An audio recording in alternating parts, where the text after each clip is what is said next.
OP road પર મકાન વેચાણને લઈને ભારે હોબાળો થયો છે। વિધર્મીને મકાન વેચાણના વિરોધમાં રહીશો રસ્તા પર ઉતરી આવ્યા છે। શાંત ધારાના કડક અમલ માટે રહીશોની ઉગ્ર રજૂઆત છે। હિન્દુ સોસાયટી ખાલી કરાવવાનું આ વ્યવસ્થિત રીતનું ષડયંત્ર છે।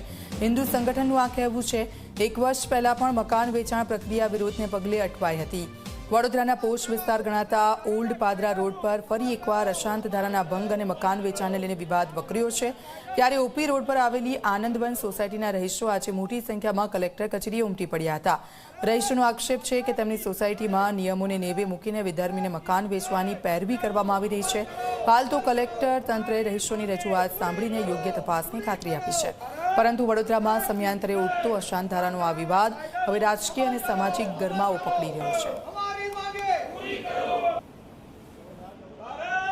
વડોદરા શહેરના મોટાભાગના વિસ્તારમાં અશાંત ધારો લાગુ હોવા છતાં પણ બેરોકટોક પ્રોપર્ટી વેચાણ થઈ રહી છે, જેના કારણે લોકોને ભારે મુશ્કેલીનો સામનો કરવો પડી રહ્યો છે। ત્યારે આવા જ જે એક સોસાયટીના લોકો છે તે કલેક્ટર કચેરીએ રજૂઆત કરવા માટે આવ્યા છે। કઈ સોસાયટીમાંથી છે, શું છે વિષય, આપણે તેમની સાથે જ વાત કરીશું। બેન, કઈ સોસાયટીનો આ વિષય છે અને કેમ તમે અહીંયા કલેક્ટર ઓફિસ પર આવ્યા છો?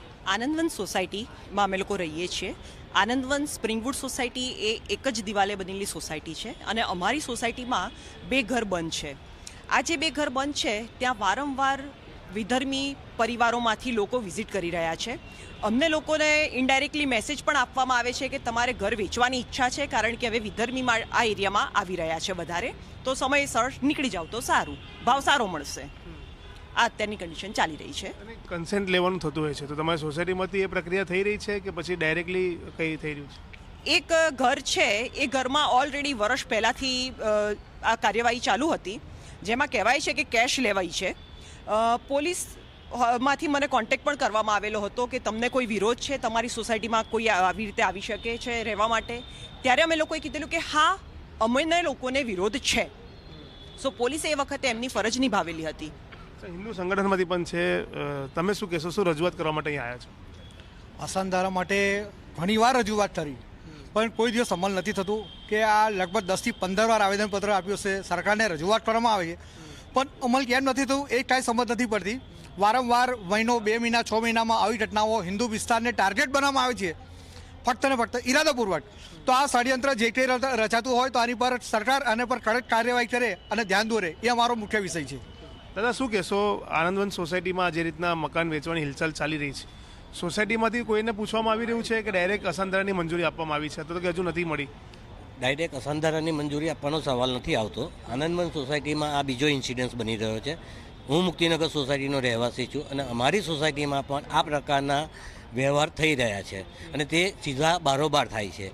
આ લોકો જે વિધર્મી છે એ લોકો જે બજાર ભાવ હોય છે, બજાર ભાવ કરતાં દોઢો ભાવ અથવા તો ડબલ ભાવ આપવાની એ લોકો ઈચ્છા વ્યક્ત કરે છે અને સામે વ્યક્તિ કે ભાઈ એને 25 લાખ મળે છે એની જગ્યાએ 50 લાખ રૂપિયાની જ્યારે એને કહેવામાં આવે છે, એ સ્વાભાવિક છે કે પૈસાની લાલચમાં એને રાતોરાત ધંધો થઈ જાય છે। અમને એની સામે વાંધો છે, બરાબર છે। એ કલેક્ટર પાસે જ આવ્યા છો, શું માંગણી? સાહેબ પાસે અમારી એક જ માંગણી છે કે જો અમારી સોસાયટી તો અશાંત ધારામાં જ આવે છે, છતાં પણ આ વસ્તુ થાય છે। બારોબાર રજિસ્ટ્રાર ઓફિસમાંથી જઈ અને એ લોકો દસ્તાવેજ બનાવી લે છે, તો કયા આધારે બને છે? જેપી પોલીસ સ્ટેશન લાગુ પડે છે, જેપી પોલીસ સ્ટેશનમાંથી બી બારોબાર એનઓસી એમને મળી જાય છે, રજિસ્ટ્રારમાં બી એ થઈ જાય છે અને કલેક્ટર કચેરીમાંથી મંજૂરી મળે છે, તો કઈ રીતે બને છે? એટલે મંજૂરી ના મળવી જોઈએ એવી માંગણી છે? શક્ય હોય ત્યાં સુધી જો અમારા જ પરિવારો જે રહી રહ્યા છે એ લોકો પર કોઈ દબાણ ના આવે અને એ લોકો રહે એ વધારે સારું છે। અને મારી એક માંગણી એ પણ છે કે જે લોકોને જવું છે, હિન્દુ ઘરોને જવું છે, અમુક એવા પણ છે કે જે લોકોને હિન્દુને જ વેચવું છે, તો આપણે એમને સપોર્ટ કરીએ।